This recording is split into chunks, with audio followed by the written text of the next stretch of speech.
Dr. Reed has been constantly tracked and followed and abducted over the last couple of years by the organization that he calls the Darkside. It wasn't until recently that we discovered how they have been able to pinpoint his location so easily, no matter where he goes.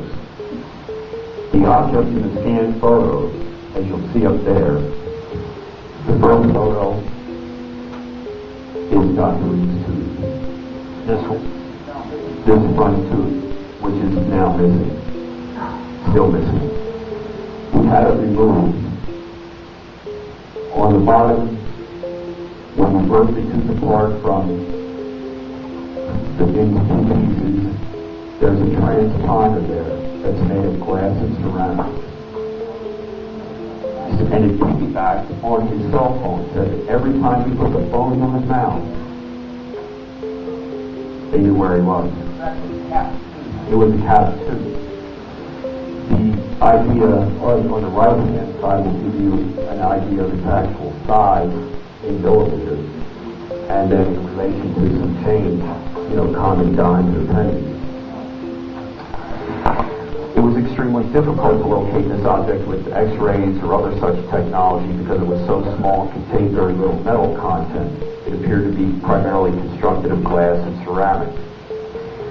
We later had this device analyzed and was found to be a transponder, which could be powered and activated by microwave radio transmissions, such as those emitted from a cell phone, for instance. A retired U.S. intelligence officer stated to me that it is known that this technology is used by intelligence and counterintelligence groups such as Interpol, KGB, CIA, NSA, etc. for dark surveillance purposes. It's currently against U.S. law to use this type of device within the United States without first obtaining a court order.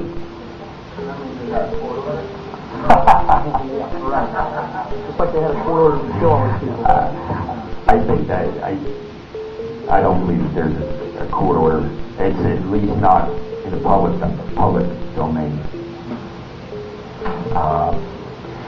What we found was that this is a remote, high-performance surveillance transponder for bi-directional transmission in half-duplex or full mode between receiver and transmitter device and transponder. It was created basically for military applications. And I have a whole fact sheet here. You don't have that, Dan, the fact sheet? We have a whole fact sheet here that I was able to find and had the help of several retired intelligence officers who were able to give me the various details on this device. As you can see, it has an operating frequency of 90 to 125 kilohertz. It has a memory of 256 bits, 10 years of data life retention, 2 coding schemes. I mean, it just goes on and on and on. I mean, the technology used here is just amazing. You wonder why I'm upset?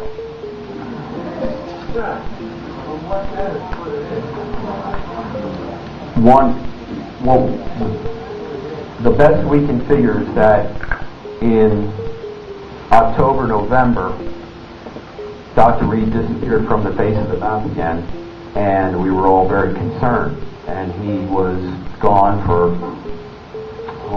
a good few days to a week when we were able to locate him at a hospital in Mexico, just over the border.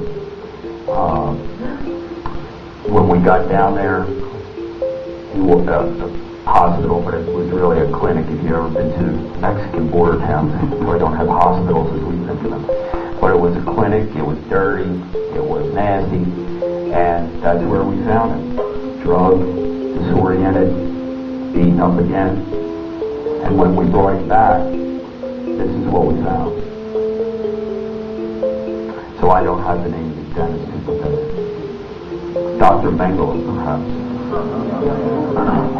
I was actually on the phone with him the night that he was abducted, and he basically said, I think I've got a problem. He said a meter on his phone, and so he knows when somebody's latched onto his line. He told me he had a spike on his meter, and he needed to evacuate the spot he was in, and he would call me back in an hour. The call never came. They got no email. I waited a few days, and I became very concerned. Called Robert, Robert contacted the Alliance, and then things happened that vanished for him.